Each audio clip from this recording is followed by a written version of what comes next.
Hi guys, and welcome to another episode of Kabir Considers.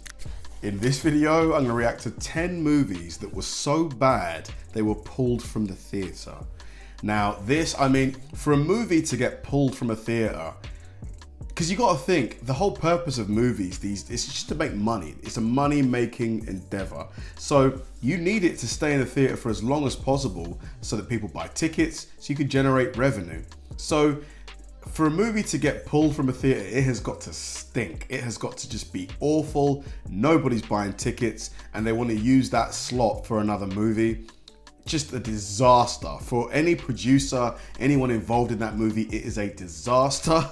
Could probably end your career, honestly, just because movies these days are not cheap to make. Look at like the new Avatar movie. I think with all of the technology involved in making it, I think it was almost like a $800 million movie to make.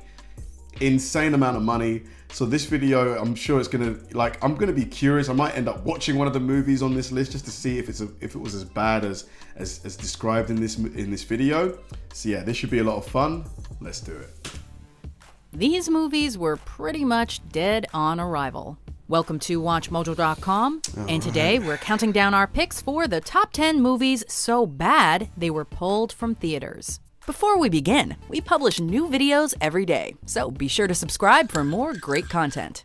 For this list, we're looking at movies that bombed so badly and got such terrible reception from moviegoers that their studios stopped showing them theatrically to lessen the damage they caused. Oh my god. Gem and the I know what I need to do. Number 10, Mordecai. I had no idea I was so deep in Her Majesty's hole. Remember when Johnny Depp's name alone was more than enough to guarantee a movie's financial security? Oh, how the mighty have fallen. It seemed like Depp's star power had dwindled when he appeared in this flop from director David Koepp. It made me feel dirty. The R-rated crime caper comedy received scathing reviews and made less than $5 million on its opening weekend, despite also starring Gwyneth Paltrow, Ewan McGregor, and Jeff Goldblum. In its third weekend, Lionsgate just up and pulled it from almost 2,400 theaters. Oh my As such, God. the film remains one of the most embarrassing blemishes on Depp's once honorable career. It's unbearable. Number 9, Jeez, because that's quite a good cast. You know, a lot of big names. I wonder what was so bad about it. Maybe it was the marketing. I'm definitely not going to watch it. Like any of you guys who've seen that movie, let me know what you thought of it. Swept away. What have you done to me? Madonna is an incredible star, but she hasn't really made the best choices throughout her film career. Not only is this remake of a 1974 Italian film a poor use of the Queen of Pop, it's also a poor use of her then-husband, director Guy Ritchie. If you love me, you can love me anywhere. I want to know. His venture into rom-com territory proved fruitless, as critics declared the film a disaster, resulting in a 5% rating on Rotten Tomatoes.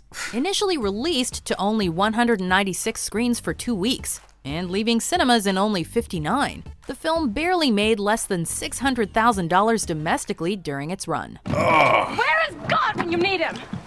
Number 8.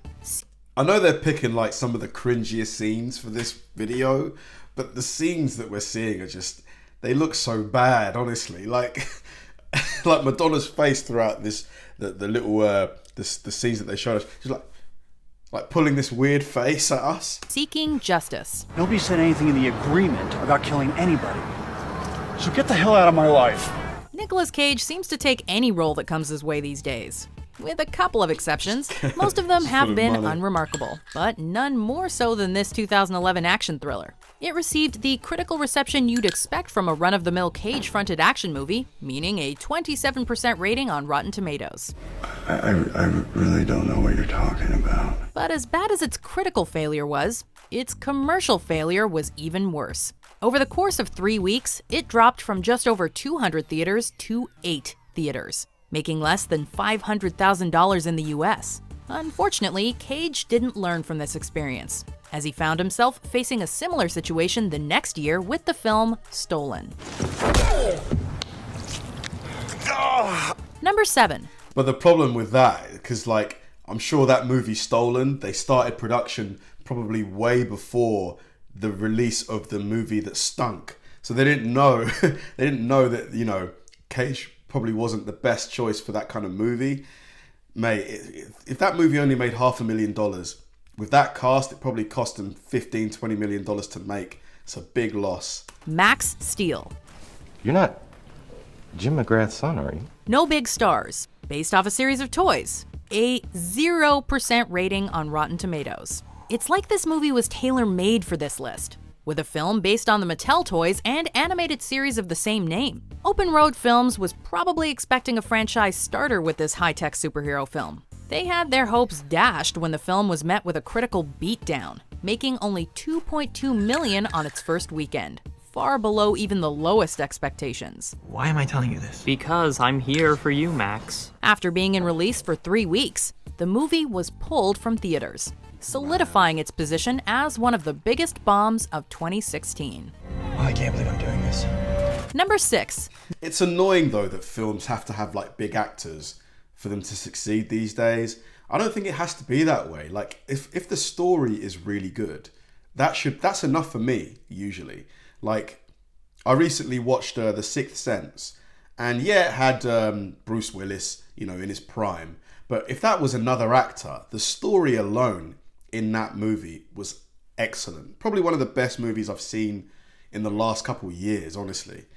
Mr. Magoo. There he is. Oh, over there, over there. Most of the movies on this list are here just because they were critical and commercial bombs. While this live-action adaptation of the beloved cartoon was definitely both of those things, it got pulled because of the outcry from a very specific group. Despite the disclaimer at the end that stated Leslie Nielsen's bumbling portrayal of the nearsighted title character was not meant to be an accurate depiction, Disney was forced to pull the film from theaters after 2 weeks due to protests and outcries from blind and nearsighted groups. Dude. Aren't you a sight for sore eyes? The British Federation of the Blind even petitioned to ban the film's UK release, Oh my as God. it would, quote, bring ridicule upon blind and partially sighted people. What was Disney thinking, man? Like, The ugliest child I've ever seen. Number 5. Delgo. At your service, Your Highness. Starring Freddie Prinze Jr. and Anne Bancroft in her last role. Never This heard of computer any of animated it. feature cost $40 million to make. Delgo received a critical beating for mostly being a poor retread of better fantasy films, and was released during a holiday season that had many superior cinematic offerings for families. Because of this, Delgo set a record nobody wants to earn. It had the worst opening for a film playing in over 2,000 theaters at the time, and is the lowest grossing computer animated film of all time. It made less than $1 million and was quickly forgotten about, leaving theaters after a mere week. At your service. Number 4. Jem and the Holograms. How do I look, ladies? Truly? Truly?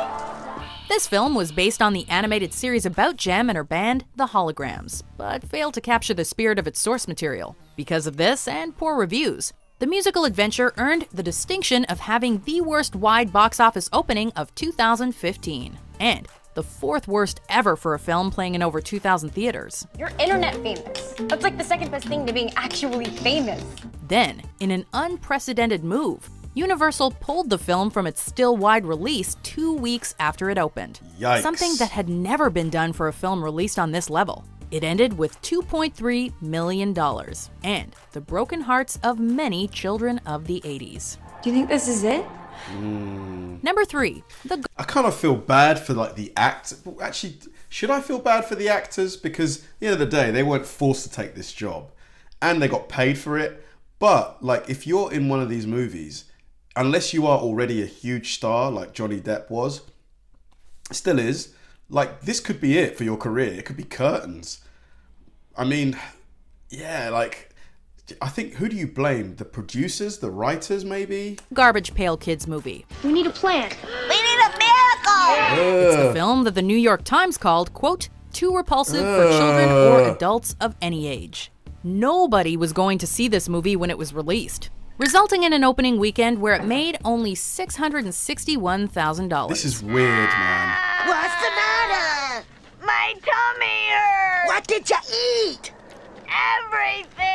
Most likely sensing that having this cinematic abomination in theaters for a prolonged Cinematic abomination. amount of time would only cause pain to moviegoers. The studio pulled it from cinemas, but the damage was done. In its short run, the movie made $1.6 million and subjected an entire generation of families to an hour and a half of unfunny, gross-out humor. Garbage indeed. Well, perhaps it would have been safer to lock them away from the world. Number 2. Very weird. Gigli. Oh, tell me what we're supposed to do. The early 2000s romance between Ben Affleck and Jennifer Lopez was buzzy enough to keep the tabloid industry afloat for a few years. But could their love affair successfully translate to the silver screen? The short answer is no. The long answer is this $75 million rom-com tanked harder than any other movie in 2003. 75 mil. Oh my God. Whew. Oh, and in case you're interested, my life sucks.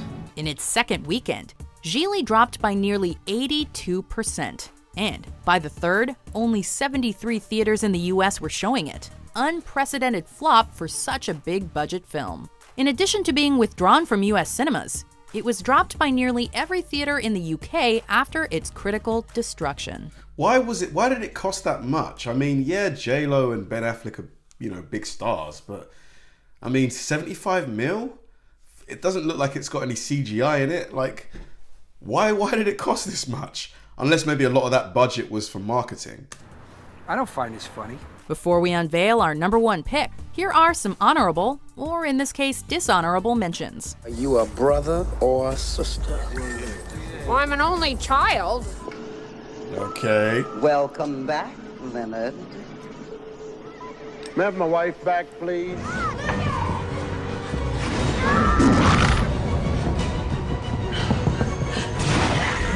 Number 1, Blackhat. You kidding me? This film not only had the star power of Chris Hemsworth and Viola Davis, but the legendary Michael Mann also directed it. Wow, so on the face of it, good team. However, it was saddled with a January release date alongside the wide release of the juggernaut that was American Sniper. Plus, the reviews were mostly mixed. Because of this, the $70 million film earned a mere $4.4 million on its opening weekend. One of the worst debuts ever for a wide release. You still gonna like me if I'm fixing garage door openers? After only 2 weeks, Universal pulled the film from all but 236 theaters, down from its widest release of over 2,500. To add insult to injury, it was also scrapped for theatrical release in Belgium and Hemsworth's native Australia. I'm sorry for what happened to you. Oh, yeah, don't be. Do you agree with our picks? Check out these other great clips from Watch Mojo and... A lot of absolute disasters on that list. I mean, the Ben Affleck one, I'm still confused as to why it cost 75 mil to make that movie. I just don't understand it. Unless J-Lo said, look guys, I need $40 million to appear in this. But, Jennifer Lopez, she's a big singer, but as an actress, could she really be charging that kind of money? But anyway, yeah, a lot of these movies, you could just tell they were gonna suck. Like, why didn't the director, why couldn't they see that this was just not gonna do well? Like, I think most people know what a good movie looks like.